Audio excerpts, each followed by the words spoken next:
noi siamo in compagnia del presidente del circolo ICNUSA di Mestre, siamo in compagnia di Bruna Lai. Buonasera, Buonasera. E grazie di questo invito. Grazie a voi che siete venuti a trovarci. Io le faccio, presidente, i complimenti per il suo vestito.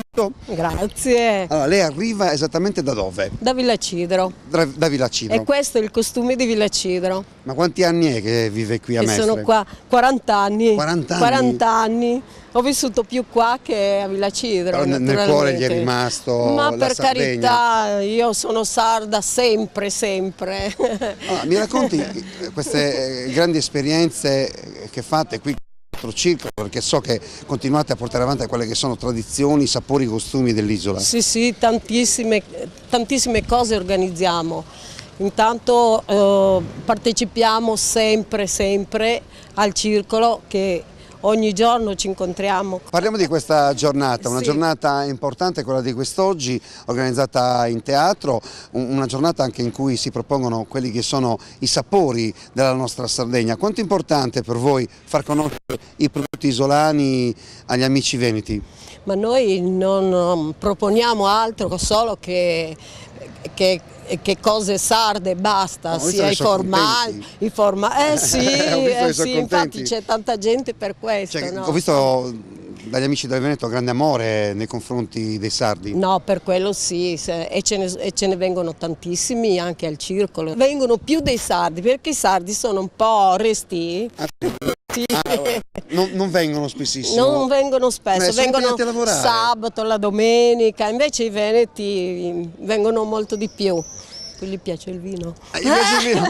Allora, mi racconti la sua storia, Sì. come mai è venuta da Villacidro qua a Mestre? Io, per dire la verità, sono venuta per fare un concorso, allora era la SIP, no? Sì. E l'avevo vinto a Roma, poi sono venuta qua, sarebbe per prendere il posto e basta, invece dopo ho dovuto fare la visita, io ho una cicatrice lunghissima sulla spalla. Ah, le hanno chiesto quindi di portare la cartella clinica? Sì, ma io venivo dal paesello, ignorante, non l'ho portata. Quindi alla fine è rimasta qua a E Mestre. sono rimasta qua. E quando nasce poi il Circolo dei Sardi a Mestre? E nel 90 nasce. Ma lei è stata promotrice? Insieme ad altri, Insieme ad però altri amici della Sardegna? sì, insieme ad altri, anche il signore che c'era prima, sì. Abbiamo incominciato così, prima in un baretto, poi fino a quando abbiamo trovato e abbiamo inaugurato il nostro circolo. Insomma, la Sardegna c'è anche qui a Mestre, qui in Veneto, ma poi continua a parlare vero di lei, insomma, l'hanno mandata in un negozio a lavorare. Sì, sono stata 2 anni lì a lavorare. Allora, se volete sapere tutto, io vi dico che per 2 anni mia mamma sapeva che avevo preso il posto alla SIP, va bene? Quindi ha detto le bugie a mamma? Come? A Solo mamma, a voi? fratello, a tutti, E ho invece... detto bugie, perché io volevo rimanere. Però dopo 2 anni loro sono venuti e mi hanno scoperto. Vabbè, ma sono rimasti contenti comunque, Sì, perché ma... comunque lei ha realizzato il suo sogno, che era quello di lavorare e stare qua. Ma ha trovato l'amore lei qua? Sì, ma poi mi sono messa per conto mio a lavorare, io ho un negozio ancora, sempre un negozio di lavanderia, lavasecco, cuccio, faccio tutto. Quindi... Ma poi lei, mi dica la verità, lei qui si è messa a lavorare, però ha trovato anche l'amore. Certo qua. Che l'ho trovato, è anche bello, guardi. Ma chi è quel bel signore con gli occhiali? No, perché noi parliamo, però poi intorno a noi sono tanti amici. Come si chiama questo bel signore? Venga qua vicino a me, Francesco. Vieni, dai, amore. Ma Francesco di dov'è? Francesco è di Veneto. Castellammare di Stabia. Venga qua, sono a sinistra. Parla il sardo. Parla il sardo lei? No. Intanto buonasera. Buonasera. Insomma, ha conosciuto questa bella signora, tac, scatta l'amore, ecco No, perché lei vuole rimanere qui. Il problema è che tutto lo spazio che avevo in Sardegna è venuta qua nel Veneto per incastrare meno. Ah, l'ha incastrata? Per incastrare me napoletano, poi non so se lei da Napoli che ci faceva qua? Sì, ero nell'arma dei carabinieri. Era nell'arma dei carabinieri. Ho conosciuto lei e mi ha arrestato. L'ha arrestata.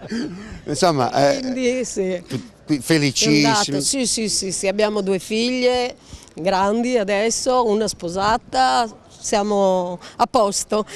Allora, ritorniamo dal suo marito, mi ripete il nome? Francesco. Allora, Francesco, sua moglie, immagino che cucinerà qualcosa di sardo. Mi ha preso per quello, per la solo gola, per quello? per la gola.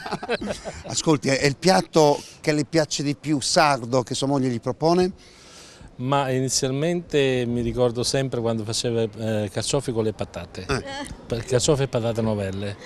Si facevano anche dalle mie parti, si fanno, però lei le faceva in una maniera particolare, tutta sua, di sua mamma, che mi piacciono moltissimo, però i piatti sardi li conosciamo, il maialetto soprattutto, l'agnello che a me non piace, però proponevo altre cose, proponevo le fave, i ceci, le lenticchie, tutte quelle tutto, cose, no? ma Tutto. Per niente c'è un bel pensionino. si vede, no? Si vede. Ascolti, lei frequenta il Circolo dei Sardi? Immagino di sì. Io dicono che sono un elemento portante del circolo. Sardo a tutti gli effetti? Pur non essendo sardo. Pur non essendo sardo, sì. Sardo a tutti gli effetti. Allora noi vi ringraziamo dell'ospitalità che ci avete riservato qui a Mestre. Grazie. È stato un piacere conoscere meglio questa città che poi, lo ripetiamo, è a pochi passi da Venezia. Sì. C'è questo ponte della libertà che collega praticamente Mestre e Venezia, ma c'è anche la libertà di questa signora che ha scelto, andando contro genitori e famiglia, di rimanere qui a Mestre per lavorare, ma in realtà forse anche per l'amore. Possiamo dirlo, anche a partire la fame. Perché comunque c'era più lavoro? No, perché era poco quello che mi davano e quindi pagavo una cameretta che dovevo salire sopra il letto perché non c'era altro posto. Quindi, e allora sì che erano dolori, allora piangevo perché sarei stata bene a casa mia. Qua, nel 1970? Nel 69. Nel 69, sì. E quindi un po' ho patito, però sono stata dura. Allora, venga qua vicino a me. Allora, noi chiudiamo questa intervista, però mica finisce qui perché ci trasferiamo ancora in teatro e poi ancora a conoscere meglio questa giornata che Mestre ha regalato a noi. Insomma, conoscere loro è stata veramente una grande esperienza. Grazie a voi. Grazie. Noi siamo sempre in Veneto e siamo qui con il tesserato del Circolo Sardo di Chinusa numero 3, che è l'assessore regionale della regione Veneto, Renato Chisu. Intanto buonasera. Buonasera a voi. Quindi lei è un sardo quasi a tutti gli effetti. Guardate, la prima regione che amo è la mia terra, il Veneto, la seconda regione è la Sardegna. Allora, lei di quale assessorato si occupa nella regione Venezia? È infrastrutture e mobilità, quindi grandi opere, strade, ferrovie, acque, porti e così via. Insomma, quando ci sono giornate di questo tipo, quindi lei è sempre presente quando c'è Sardegna? No, io amo, le ripeto, io amo la Sardegna, sono venuto perché devo riconoscenza a un amico sardo che ha lavorato qui in Veneto, che è Luca Saba, il direttore della Coldiretti. Ha lavorato bene e ci è molto dispiaciuto che se ne sia andato. Questo è il primo. È tornato in Sardegna? Se ne sia andato, l'avete recuperato voi.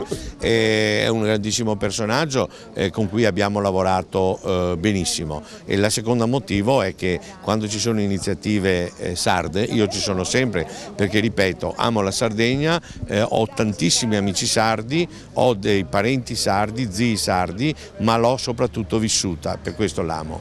Lei è assessore di una grande regione che è la regione Veneto, sicuramente così come tutta Italia anche voi vivrete, immagino, insomma, questa crisi che attanaglia tutta l'Europa. Ecco, come state affrontando questo momento particolare della nostra nazione? Beh, è un momento difficile, io credo però che abbiamo dentro di noi le risorse, la voglia di lavorare e la capacità anche per uscire. Già il nostro sistema Italia è molto ben messo rispetto alle altre nazioni, diciamo che in questi anni è stato difeso il potere d'acquisto delle nostre famiglie, dei nostri lavoratori, delle nostre imprese. Siamo messi abbastanza bene da un punto di vista finanziario, ma quello che è il fattore vincente sarà la voglia di lavorare che è in tutti noi. Ci ha fatto piacere il sapere dei tanti sardi che stanno facendo successo nel Veneto. Perché se lo meritano, sono persone come noi, serie, che hanno voglia di lavorare, che vedono nella famiglia il punto di riferimento e che vedono nella possibilità, come dire, con il lavoro, con l'imprenditoria, con il rischio che comporta anche l'imprenditoria, di affermarsi. Questo è il sale della vita, il sale che in tutti gli uomini di buona volontà. Grazie Assessore, Grazie a voi. Buonasera, arrivederci. Arrivederci.